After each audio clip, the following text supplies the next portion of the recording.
Hey guys, Mr. Catlin here. I think we're on our last set of homework problems, lesson 11. Here we are. We've got number 1 with ABCD and number 2 and number 3. So let's jump right into the mix here. There is a proportional relationship between the number of months a person has had a streaming movie subscription, like Netflix, Hulu, and the total amount of money that they've paid for the subscription. The cost for 6 months of service is $47 and 94 cents. The point thus is shown on the graph below that we see here. Okay, lots of good information there. The big thing is proportional relationship. So what that tells me is money that I spend based upon the months that I have the service, there is a number that I can multiply to get over there. And if it's 6 is to 47.94, then I can find that number by simply dividing these two things. So I'm going to go ahead and do that. So let me jump over to my calculator. 47.94. Where's my 47.94 divided by 6 months. I'm paying $7.99 a month for this service.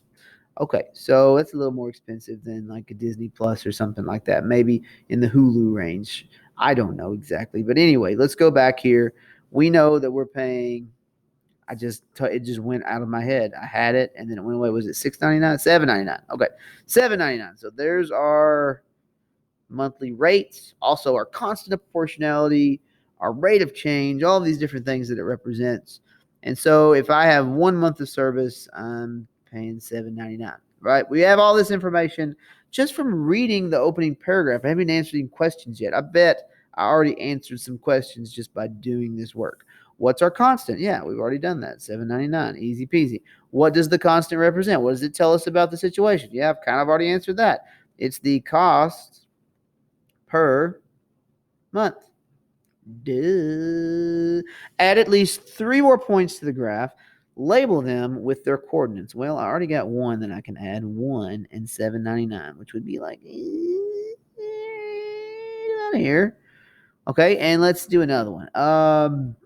Let's do an easy one. 10, right? 10 would just be $79.90, right?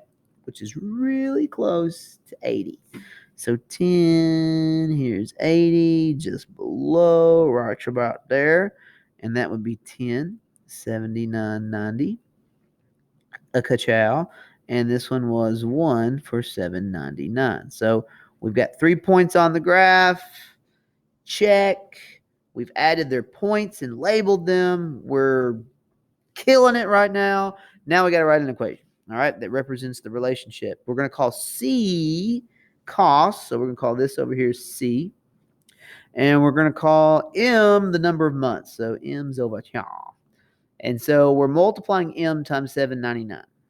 So that looks like this. $7.99 M to equal what C is. And there we go. Number 1 is knocked out, people. Let's move on to number 2. The graph shows us the amount of almonds in grams for different amounts of oats in cups in a granola mix. Label the point 1, K on the graph and find the value of K and explain its meaning. Okay, so 1K means where is the number when X is 1. Okay, so think about this in table form of you've got, let's see, K. Well, you don't have to think about it in table form. I guess you could. You could think of this as oats and almonds. Oats and almonds. Oats, when there are 1 cup, looks like the almond is right here. Now, I'm going to say this is 1K. This looks a lot to me like 25. I could be wrong, but look at 2 and see how it goes through that point right there, and that's right on 50. I'm really leaning toward that was probably 25 because a constant of 25 appears to be what's happening here, right? So label the point 1K on the graph, find the value of K, which I believe we have done, and explain its meaning. Okay, we found the value of K, so K, the constant, is 25.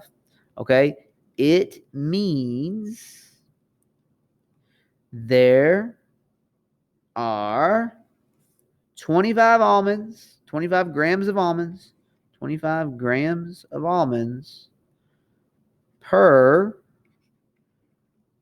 1 gram of oats.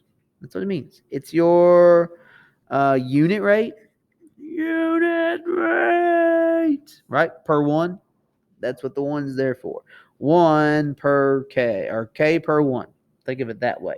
25 grams of almonds per oats. Lots of more almond grams than the oat grams in this granola mix that we're looking at here. Okay, let's go down to the last one. Numero tres, number 3. What information do you need to know to write an equation relating to quantities that have a proportional relationship? You only need to know one thing. Let me get in real close here to the mic. You only need to know one thing. You only got to know one thing, people. One thing. When you want to write an equation of a proportional relationship, the number that you need to know is the constant of proportionality. You got to know that constant, right? If you know the constant of proportionality, then you know the number that's multiplied by one of the quantities to get the other, right? Like in this one, it was 25. So we could have written the equation, let's say x and y, you just do 25x equals y, right? If you've got that number, you know it's going to get multiplied by one of the quantities to get the other one. So all you really got to know is that constant of proportionality. Constant of proportionality, I would say maybe, and we'll have an and in there just a little bit. The constant of proportionality and what to multiply it by.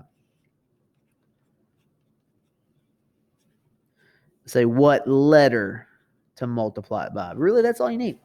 And then set it equal to the other letter or the other quantity that's in the situation every time. It's going to end up looking, and we're going to see this, y equals kx. K being your constant of proportionality, multiplied by some x to equal y. And it'll work every time. You guys have a great rest of the day, evening, morning, night, noon.